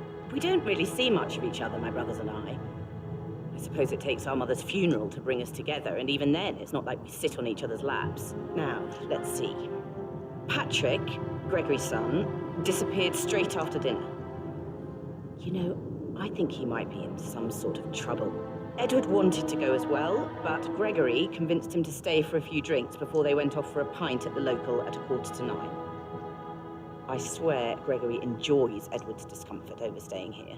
I had a conference call with my New York office at 9, so I spent 3 hours on my laptop in my room and went straight to bed afterwards. I don't know about Emma. She did act a bit strange. You know, I bet she was making lists for changes needing to be done once she gets her hands on Thornbridge Manor. Quite the shock she had when Mother arrived during breakfast. Is that everything, Mr. Whit? Tell me about Zachary. Did he act strange last night? You know, now you mention it, he was a lot more chatty than usual. He wanted to know about my connections in the publishing business. Apparently, a friend of his is writing a book, which strikes me as very peculiar. I didn't think he had any friends. Is there anything else you want? Anything else you feel like mentioning? I may be wrong, but I saw Mr. Fernsby, the butler, leave Zachary's room early this afternoon. And he seemed a bit startled when he saw me in the hallway. It's probably nothing. Oh, and one more thing. Please be kind to Edward. He can only take so much. Is that everything, Mr. Whitmer? I do have a lot to see to.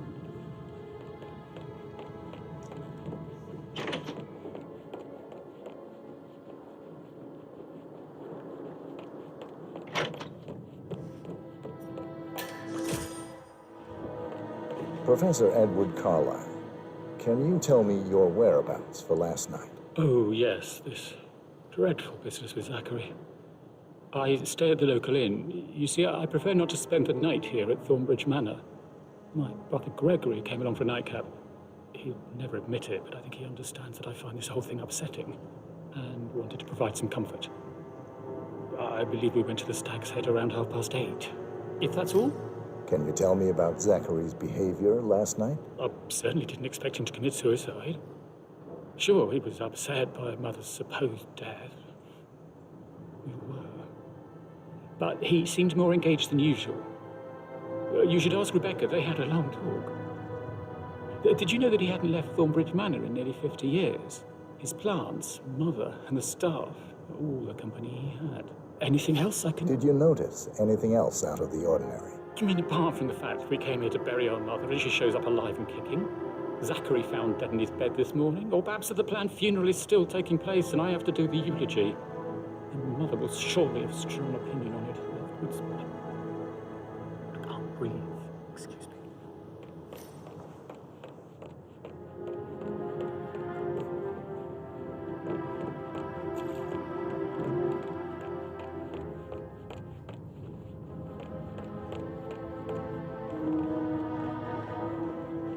I'm ready to present my conclusion to Madame Carlyle. Very well.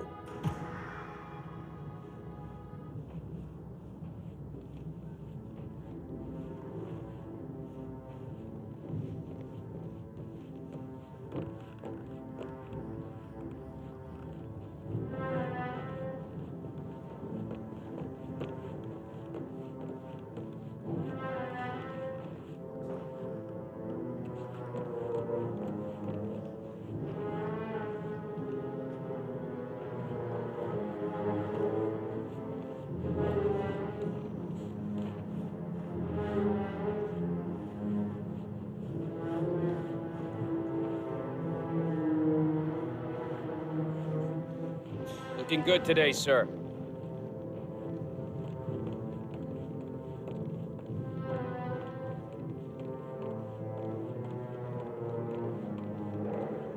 This is Madame Carlyle's office. Please step inside. Your detective skills have gained you access to the Lion's Den, 47. Now, go claim your reward. So, Mr. Whitmer, you've reached a conclusion. Take a seat. Please, go ahead. Your niece, Emma Carlyle, murdered your brother Zachary. My niece? Emma is not my niece. She's my daughter-in-law. And your niece. Emma is the illegitimate child of your late older brother, Montgomery, who you and Zachary killed 46 years ago. That's preposterous. You asked me to find out what happened to Zachary. Would you rather not know? No, go on. I found a letter from Emma's mother, Jane, who was the fiancée of your older brother at the time of his death. She witnessed how you and Zachary pushed him off the balcony. She believed you did it to steal the Carlyle empire from her and her unborn child. And she raised Emma to reclaim what she lost, marry your heir, Gregory, get revenge, and secure the Carlyle empire for her bloodline generations to come. Emma is the daughter of Montgomery and that local girl, Jane. She is. Well, the girl got it wrong. I didn't steal anything. I did what was necessary to protect the future of the Carlyles. Montgomery wasn't cut out to take over from father. All heart and no balls. Emma used the funeral gallery to speed up her installment as the lady of the house, seizing the opportunity to stage Zachary's suicide. She did her homework, used a poison made from one of Zachary's rare plants, found old floor plans from Thornbridge Manor to gain access to his room through a secret passage. That scheming bitch. More than you think. I found proof that she will try to poison you next. Well, I'll have to take care of that. Thank you, Mr. Whitmer. You have not disappointed. I promised you I would reward you generously if you solved the case.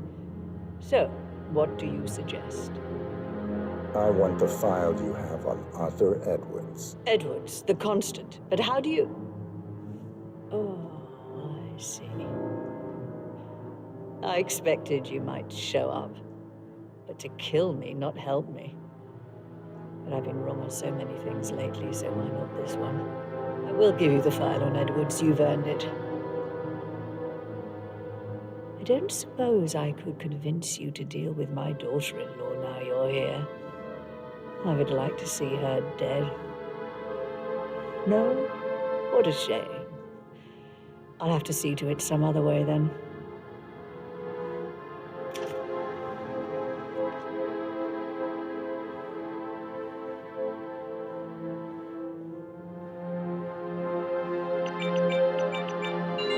The file you want is in the safe. God, I hope you get Edwards and make him hurt. I need some privacy. Thank you.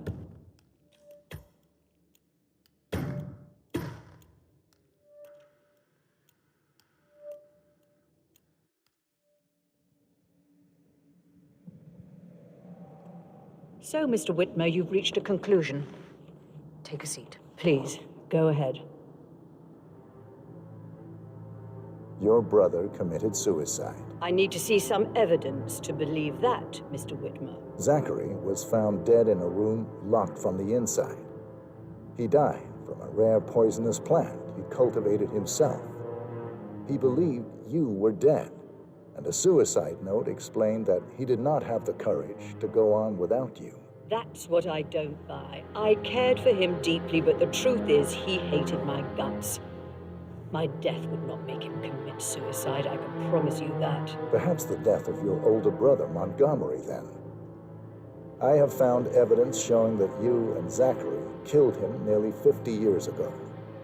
I believe that was when Zachary turned recluse. Your brother recently uncovered proof that your past deeds were for nothing. A letter from Montgomery stating that he wanted you, Madame Carlyle, to take over from your father instead of himself, as you were better suited to the job. Everything would have turned out the way you wanted. without anyone dying. What broke Zachary once, now destroyed him. And you saw this letter? I did. Oh, Zachary. How royally I fucked up. Mr. Whitmer, I'm sorry. I just need to gather my thoughts. Right.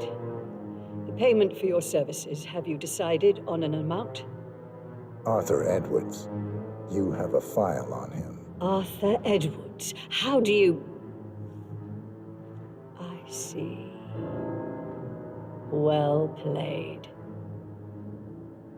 For many, many years I feared what I'd see when I finally met death. And now you sit before me, and I feel only peace.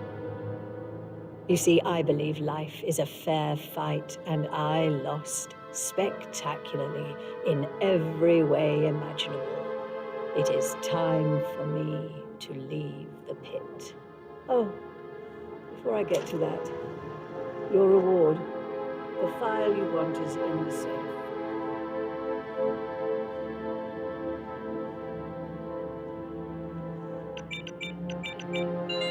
A last wish from a dying woman. Get Edwards and make him suffer. So long. I need some privacy. Thank you.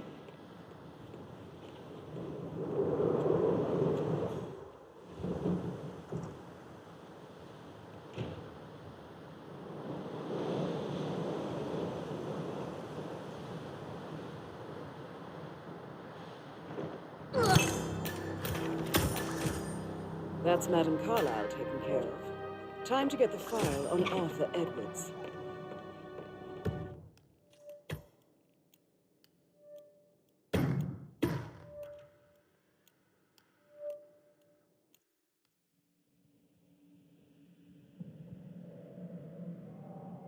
So, Mr. Whitmer, you've reached a conclusion.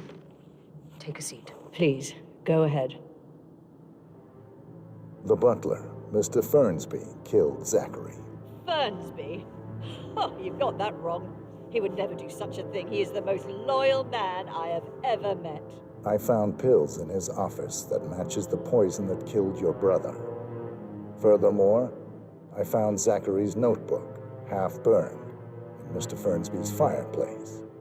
It showed that Zachary intended to publish a written confession to a murder the two of you committed nearly 50 years ago. The murder of your older brother, Montgomery. That's outrageous. We did no such thing. No need to feign innocence. I know a killer when I see one, and my discretion is assured. The papers also described how Mr. Fernsby helped you stage the murder of Montgomery as an accident. I believe he killed Zachary not to be exposed as an accomplice to murder. Sweet Fernsby. You are wrong, Mr. Whitmer. He did not do it to protect himself. He did it to protect the Carlyle legacy. Mr. Fernsby, like myself, understands that sacrifices must be made to secure stability and prosperity. Mr. Whitmer, I'd appreciate it if your findings never leave this room. I understand Fernsby's actions, and there is no need for them to have more consequences than they already have.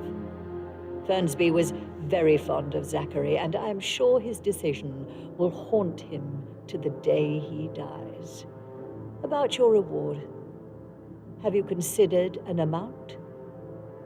I want the file you have on Arthur Edwards. Arthur Edwards, the constant.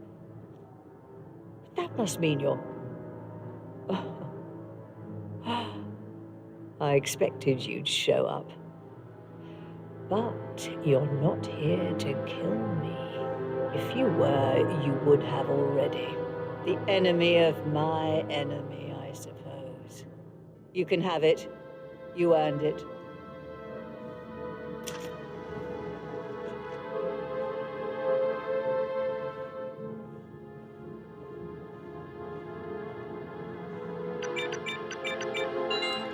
file you want is in the safe.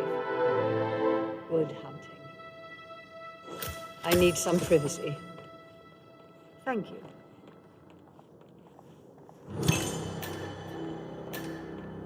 Good work, 47. That's the file on Arthur Edwards secured. Time to take care of Madame Carlyle.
Somebody should document this historic moment. Mother apologizing for a major cock-up. Both firsts, I believe. In my own time, Gregory. I'll wait till everybody is here.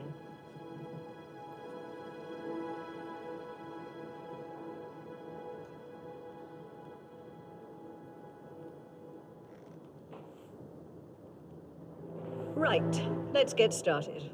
I want to keep this short. I know you have a lot of questions. Some I will answer now. The rest will have to wait. First, Zachary's sudden death is a great tragedy.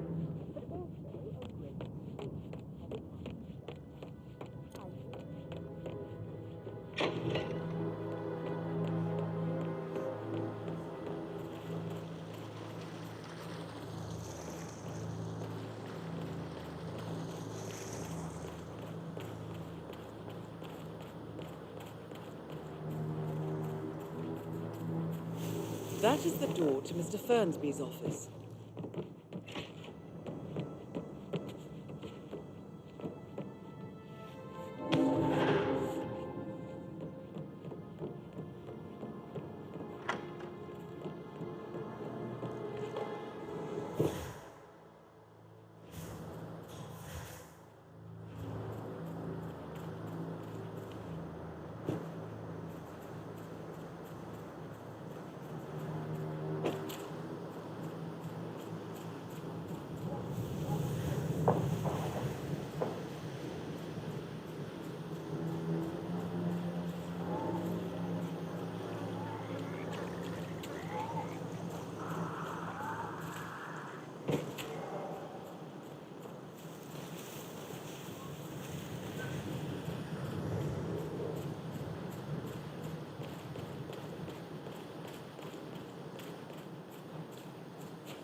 47. They're everywhere. Go, get out! It's the Constantine. Shit! Mission complete. Well done, 47.